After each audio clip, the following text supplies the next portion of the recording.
Halo pemirsa, kembali lagi bersama saya Katarina Amelia di Wah News Sore. Israel melancarkan serangan udara ke Iran pada Jumat waktu setempat. Pemerintah Israel kini menetapkan status darurat nasional dan memperingatkan kemungkinan serangan balasan dari Iran. Informasi lainnya pemirsa, pesawat Air India tujuan London mengalami kecelakaan pada Kamis 12 Juni. Sebanyak 260 jiwa meninggal akibat kecelakaan tersebut. Pemirsa, inilah Wah News Sore selengkapnya.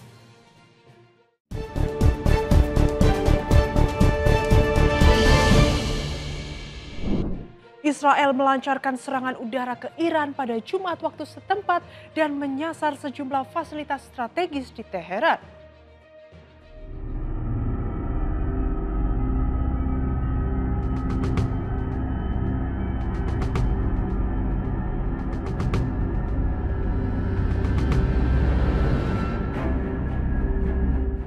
Ketegangan antara Israel dan Iran memuncak setelah Menteri Pertahanan Israel Katz mengumumkan bahwa angkatan udaranya telah melancarkan serangan pendahuluan ke sejumlah lokasi strategis di Teheran, Iran pada Jumat waktu setempat.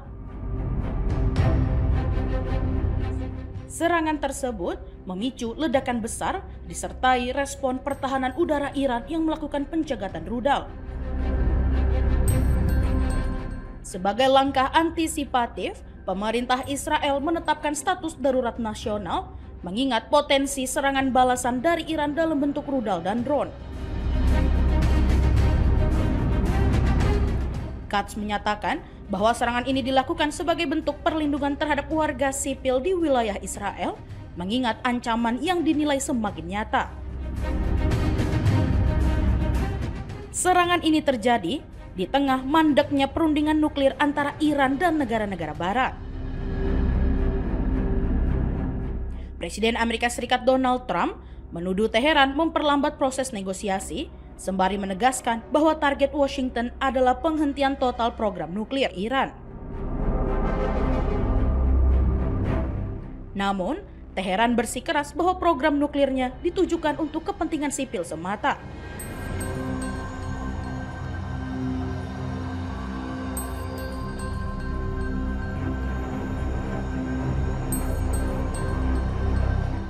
Pemerintah Israel mengklaim serangan tersebut menyasar fasilitas militer dan nuklir Iran. Tindakan ini berlangsung sehari setelah Dewan Gubernur Badan Energi Atom Internasional atau IAEA mengancam Iran karena membatasi akses para inspektur, sebuah langkah yang belum pernah terjadi dalam 2 dekade terakhir. Sebagai respon, Iran mengumumkan rencana pembangunan fasilitas pengayaan uranium ketiga dan penggantian sentrifugal lama dengan teknologi yang lebih mutakhir. Perdana Menteri Israel Benjamin Netanyahu menegaskan bahwa operasi militer akan terus berlanjut hingga ancaman terhadap negaranya benar-benar hilang. Sementara itu, Amerika Serikat mulai menarik sebagian diplomatnya dari Irak dan menawarkannya evakuasi sukarela bagi keluarga personel militer di Timur Tengah. Menteri Luar Negeri Amerika Serikat Marco Rubio menyebut bahwa Israel telah bertindak sepihak, namun mengonfirmasi bahwa Washington telah diberi pemberitahuan sebelumnya atas dasar hak membela diri. Israel melancarkan serangan udara ke Iran yang menewaskan Komandan Garda Revolusi Hussein Salami dan menghantam fasilitas nuklir di Natanz dan permukiman warga sipil di Teheran.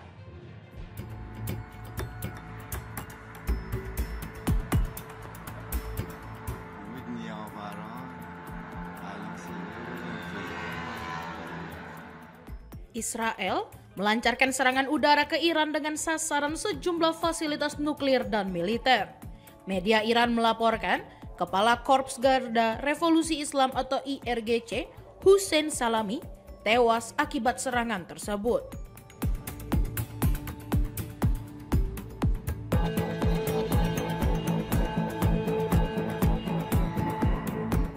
Beberapa bangunan tempat tinggal di Teheran juga dilaporkan hancur, menewaskan warga sipil termasuk perempuan dan anak-anak.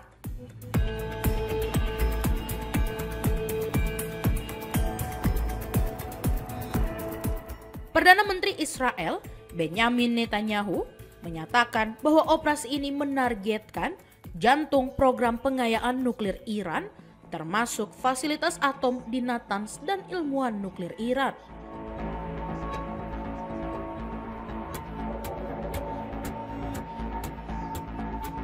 Netanyahu menegaskan operasi militer akan terus berlanjut selama dianggap perlu. Selain itu, seorang pejabat keamanan Israel mengklaim bahwa staf Iran Mohammad Bagheri kemungkinan besar turut menjadi korban dalam serangan tersebut.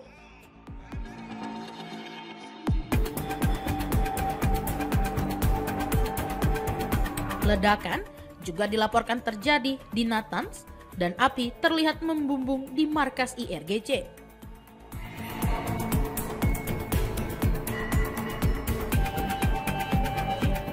Sebagai respon, Iran menghentikan operasional Bandara Internasional Imam Khomeini, sementara Irak menutup wilayah udaranya dan menangguhkan seluruh penerbangan.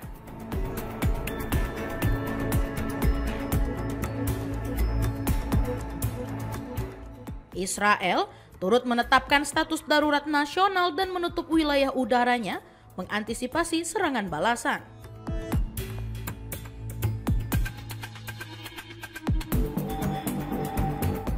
Menteri Pertahanan Israel, Israel Katz, menyebut bahwa Teheran diperkirakan akan melancarkan serangan rudal dan drone ke wilayah Israel dalam waktu dekat.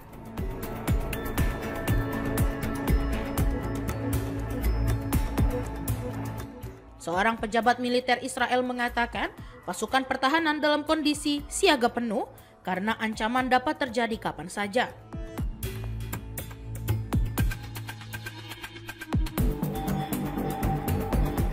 Sementara itu, Presiden Amerika Serikat Donald Trump mengungkapkan bahwa serangan Israel bisa mengganggu kesepakatan nuklir yang hampir tercapai dengan Teheran.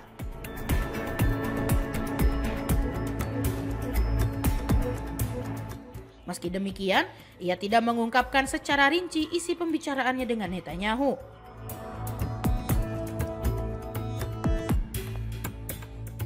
Menteri Luar Negeri Amerika Serikat Marco Rubio menegaskan bahwa Washington tidak terlibat dalam serangan tersebut dan memperingatkan Iran agar tidak menyerang pangkalan militer Amerika Serikat sebagai bentuk balasan.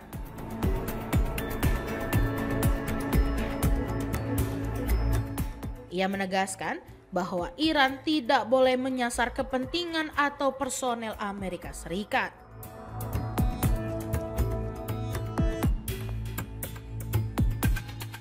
Di tengah meningkatnya ketegangan, harga minyak dunia melonjak hingga 8%, sementara pasar saham global mengalami penurunan tajam.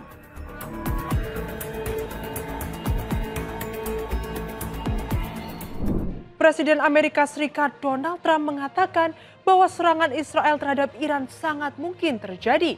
Tetapi Trump tidak menyebut ia lebih suka menghindari konflik dengan Teheran dan mencapai solusi damai atas program nuklirnya.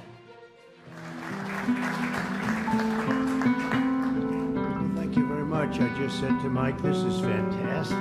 There's a chance of massive conflict. We have a lot of American people in this area. And I said, we got to tell them to get out. Because something could happen soon. And I don't want to be the one that didn't give any warning and missiles are flying into there.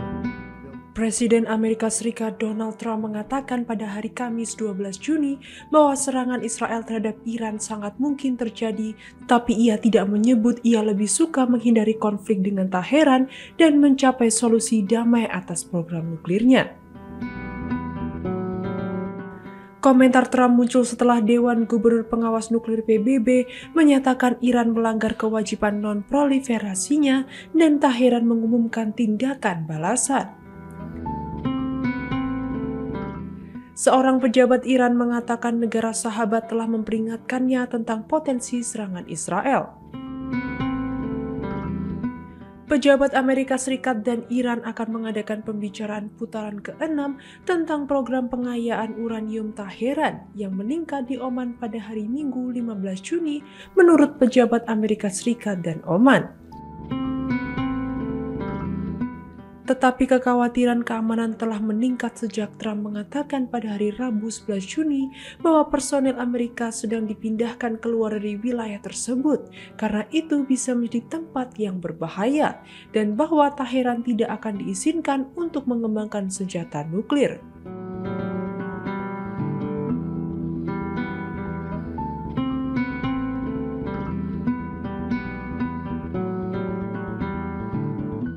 Washington khawatir Israel akan mengambil tindakan militer terhadap Iran dalam beberapa hari mendatang.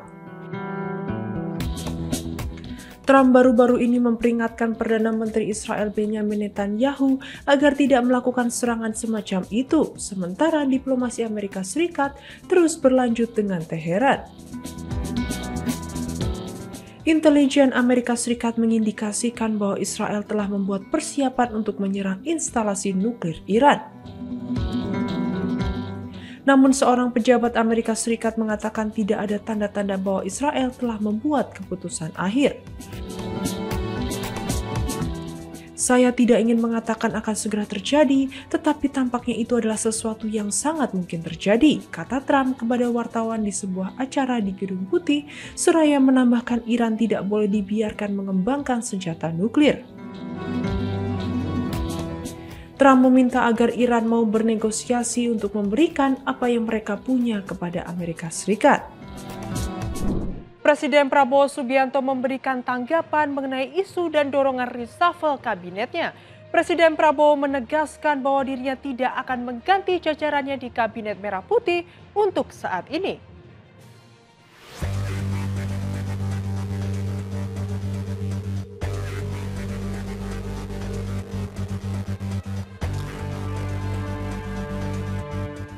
Presiden Prabowo Subianto akhirnya menanggapi mengenai isu dan dorongan reshuffle atau merombak kabinetnya.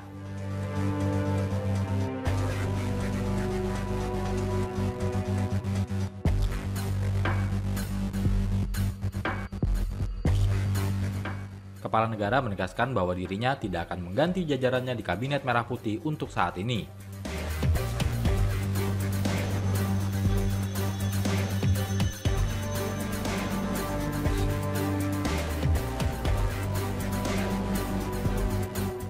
Sebab menurut Prabowo, jajaran Kabinet Merah Putih sudah bekerja dengan baik untuk saat ini. Meskipun dia mengakui bahwa ada kritik terhadap kinerja menterinya.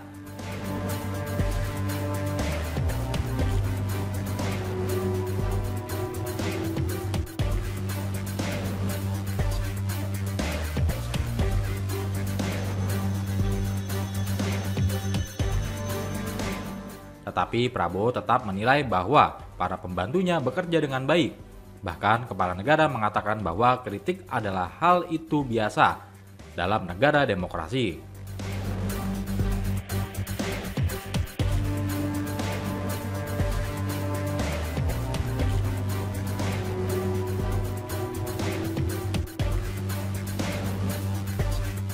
Sebelum Prabowo buka suara, sejumlah menteri jajaran Kabinet Merah Putih sudah membantah mengenai isu reshuffle sejak akhir April 2025.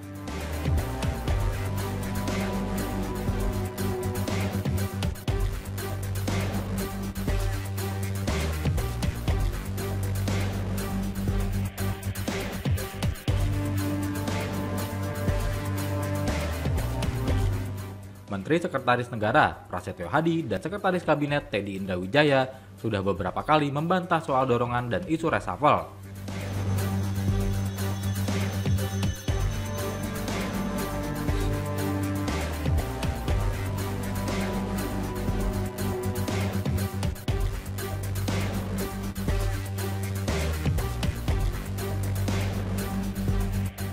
Pada 23 Mei 2025, Prasetyo Hadi menyebut bahwa belum ada pembahasan mengenai reshuffle kabinet. Namun dia mengatakan Presiden Prabowo rutin melakukan evaluasi terhadap kinerja Kabinet Merah Putih.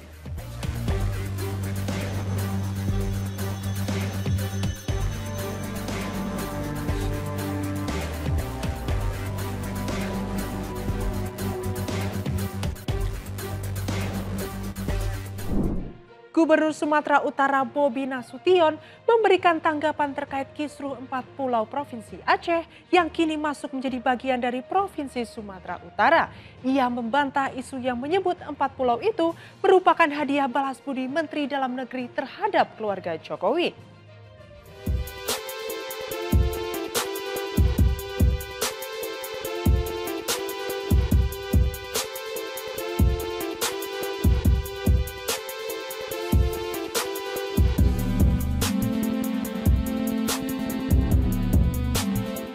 Empat pulau di Provinsi Aceh kini ditetapkan menjadi bagian dari Provinsi Sumatera Utara menjadi sorotan.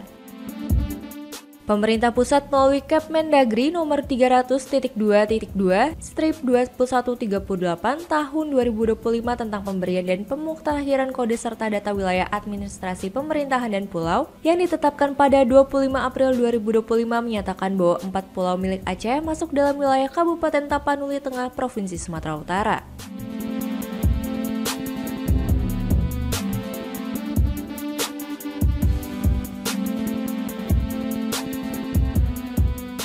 Empat pulau yang masuk bagian Provinsi Sumatera Utara yakni Pulau Mangkir Besar atau Pulau Mangkir Gadang, Pulau Mangkir Kecil atau Mangkir Ketek, Pulau Lipan, dan Pulau Panjang.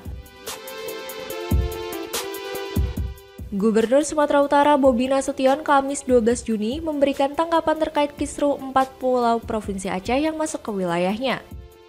Ia mengatakan dirinya terbuka untuk membahas soal 4 pulau di Aceh yang masuk ke wilayahnya dan tidak keberatan bila dikaji ulang. Bobi menjelaskan penetapan 4 pulau Aceh yang masuk ke wilayah Sumatera Utara merupakan keputusan pemerintah pusat. Ia juga mengatakan 4 pulau yang masuk ke wilayahnya memiliki potensi baik dari segi pariwisata maupun sumber daya alam. Bobi membantah isu 4 pulau tersebut merupakan hadiah dari Menteri Dalam Negeri Tito Karnavian untuk keluarga Jokowi. Sumut harus menyerahkan, nggak ada wewenang kami menyerahkan. Tidak ada sama sekali wewenang. Tapi kalau mau dibahas sama-sama, makanya saya kemarin Pak Sambil menjemput kami ke Aceh. Ya kalau kita mau ke Jakarta sama-sama, harus kita ke Jakarta sama-sama membahas Kemendagri, ayo, silahkan.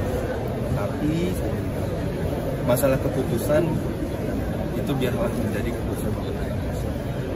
Terus kalaupun ada di dalamnya di situ apapun, kalaupun nanti ataupun sekarang statusnya dimiliki oleh pemerintah Provinsi Sumatera Utara, kalau nanti tetap dijadikan milik pemerintah Provinsi Sumatera Utara, saya ngajak Provinsi Aceh untuk sama-sama mengelola. Bukan kita mencuri segala macam, masa baru 3 bulan skema pencurian sudah dimulai. Potensi apapun pasti ada ya, karena secara geografisnya kita melihat, jangankan kita lihat pertama dari sektor pariwisata pasti bagus. Untuk yang lain tentunya pasti harus ada data yang menunjang ya, apa ada katanya ada minyak, ada gas. Kalau data itu saya pegang. Kami juga saya tanya di dinas terkait dengan itu juga.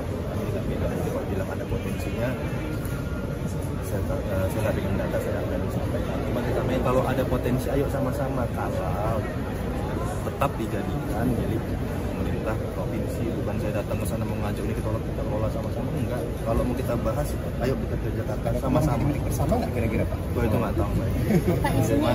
Mana ada daerah milik bersama? Silakan aja. Yang pasti kita ke sana bukan mengajak kerjasama pertama. Kerjasama itu kita lakukan kalau itu tetap jadi milik provinsi. Kalau jadi milik Provinsi Sumatera Utara, pengelolaannya itu nanti di Provinsi Sumatera Utara, ya jadi opsi kan mengajak kerja sama siapa-siapapun. Kalau menolak ya silahkan. Tapi yang kita bahas kalau mau ngomongin kepemilikan jangan di situ. Saya datang ke sana, ayo kalau mau kita ngomongin kepemilikan, ayo kita berangkat ke Jakarta sama-sama. Mau kita bahas di Sumut, mau kita bahas di Aceh pun nggak bakal beres nih barang. Makanya kita bahas di Jakarta. Tapi dari pulau itu hadiah dari Pak Jokowi ya Pak, dari Pak Tito untuk Pak Jokowi ya Pak ya? Gimana cara hadiahnya? Enggak, itu gini loh ya. Ngomongin pulau itu pahamin dulu prosesnya berapa lama. Ya, sesama di Sumut aja. Kita tahu lama ya Bang itu Bang. Ya, kita coba cari tahu lah. Nanti kalau saya ngomong dibilangin. Ya, mungkin dari disampaikan juga apa saya dengar sudah sangat panjang Bang. Ya sudah sangat panjang. gimana hadiah itu hadiah apa sih?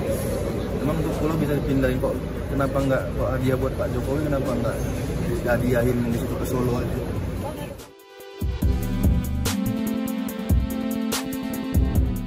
Sementara itu, Gubernur Aceh Muzakir Manaf menyatakan keempat pulau yang saat ini menjadi polemik merupakan milik provinsinya. Ia menegaskan memiliki alasan, bukti, hingga data yang kuat membuktikan jika pulau tersebut milik Aceh. Menteri Dalam Negeri Tito Karnavian mengatakan pemerintah pusat tidak memiliki kepentingan pribadi terhadap perubahan status 4 pulau tersebut. Batas darat antara Kabupaten Aceh Singkil dan Kabupaten Tapanuli Tengah sudah diteliti oleh Badan Informasi Geospasial, TNI Angkatan Laut dan Topografi Angkatan Darat. Hal tersebut pun membuat pemerintah pusat akhirnya memutuskan bahwa 4 pulau tersebut berada dalam wilayah Sumatera Utara.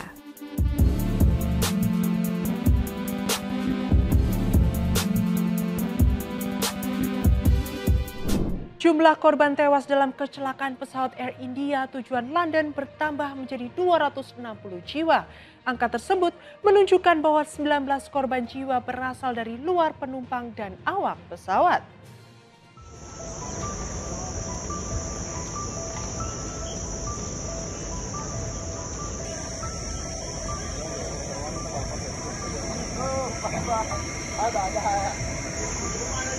Jumlah korban tewas dalam kecelakaan pesawat Air India tujuan London bertambah menjadi 260 jiwa. Angka tersebut menunjukkan bahwa 19 korban jiwa berasal dari luar penumpang dan awak pesawat. Pesawat Boeing 7878 Dreamliner itu menabrak asrama staf medis di BJ Medical College Ahmedabad. Hanya satu penumpang yang selamat dalam insiden tragis tersebut menurut pihak berwenang India. Kecelakaan terjadi di kawasan Meghani Nagar, Ahmedabad, negara bagian Gujarat. Pesawat dengan nomor penerbangan AI-171 jatuh pada pukul 13.39 waktu setempat sesaat setelah lepas landas. Laporan menyebut pesawat sempat menanjak hingga 190 meter sebelum berbelok dan menukik tajam. Flight Radar 24 mencatat sinyal pesawat hilang pada ketinggian 625 kaki sebelum jatuh dan meledak. Penumpang pesawat berasal dari India, Inggris, Kanada, dan Portugal menurut catatan Air India.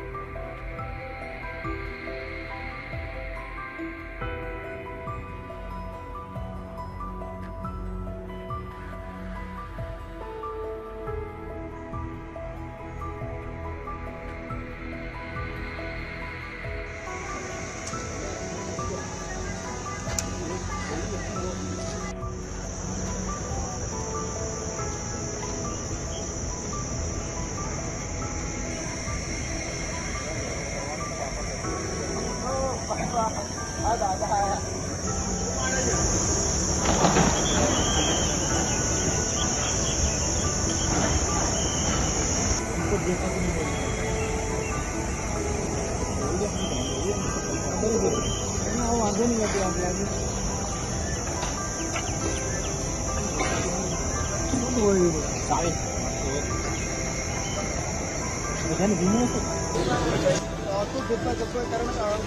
अधिक लोक जे आहेत ते बेपत्ता आहे आणि याच बेपत्ता लोकांचा शोध घेण्याचं आव्हान यंत्रणांच्या समोर आहे. असं शिष्यवृत्ती एनडीआरएफची पथकं जी आहे ती आता या ठिकाणी दाखल होत आहे. डॉक्टरच्या मदतीनं मृतदेहांचे शोध जे आहे ते घेतले जात आहे. कारण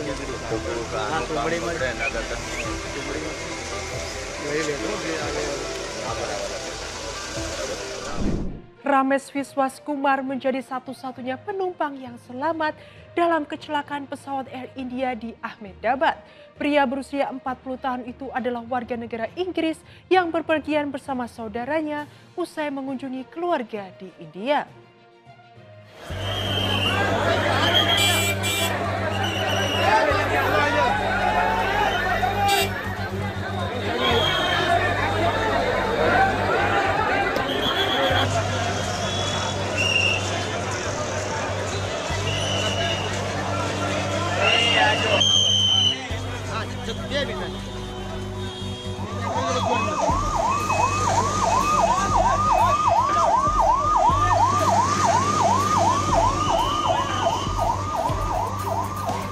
Ramesh Viswaskumar menjadi satu-satunya penumpang yang selamat dalam kecelakaan pesawat Air India di Ahmedabad. Pria berusia 40 tahun itu adalah warga negara Inggris yang bepergian bersama saudaranya usai mengunjungi keluarga di India. Ia ditemukan hidup dengan luka di wajah dan kondisi berdarah, lalu segera dilarikan ke rumah sakit oleh petugas medis. Dari ranjang rumah sakitnya, Viswaskumar mengatakan melihat mayat dan puing-puing pesawat di sekelilingnya saat sadar. Ia duduk di kursi 11A, sementara saudaranya Ajay duduk di baris berbeda dan hingga kini belum diketahui nasibnya. Seorang petugas polisi mengonfirmasi Viswaskumar melompat keluar dari pintu darurat untuk menyelamatkan diri. Video yang viral di media sosial menunjukkan seorang pria berdarah mengenakan kaos putih dan celana gelap berjalan pincang setelah kecelakaan.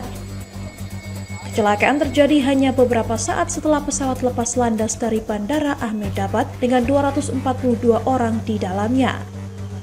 Beberapa saat setelah lepas landas, pesawat sempat mengirim panggilan darurat Mayday lalu hilang kontak. Di antara penumpang terdapat 169 warga India, 53 warga Inggris, 7 warga Portugal, dan 1 warga Kanada.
Gelandang asal Belanda keturunan Indonesia Tijani Rangers resmi berseragam Manchester City. Dalam wawancara perdananya, Rangers mengungkap memiliki darah keturunan Ambon dari sang ibu serta nilai budaya Indonesia yang membentuk kepribadiannya.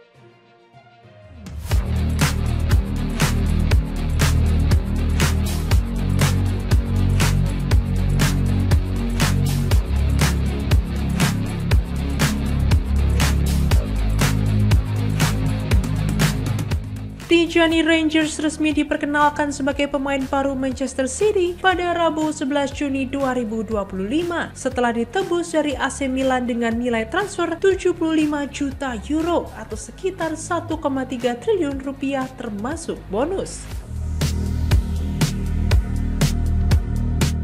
Gelandang berusia 26 tahun itu menandatangani kontrak berdurasi 5 tahun dan akan mengenakan nomor punggung 4 di Etihad Stadium.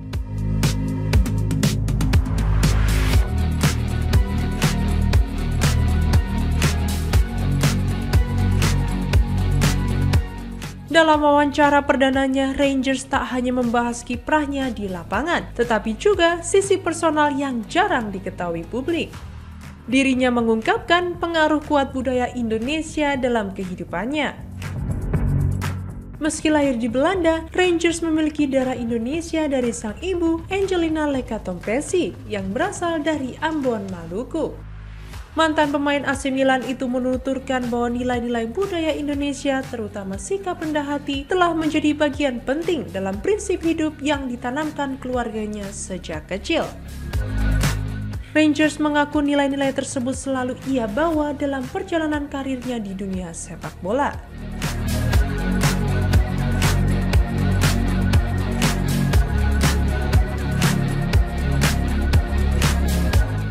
Menariknya, koneksi keluarga Rangers dengan Indonesia semakin kuat karena sang adik, Eliano Rangers, saat ini bermain untuk timnas Indonesia. Kisah dua bersaudara ini pun menjadi potret unik tentang perbedaan jalur karir internasional yang tetap diikat oleh akar budaya yang sama.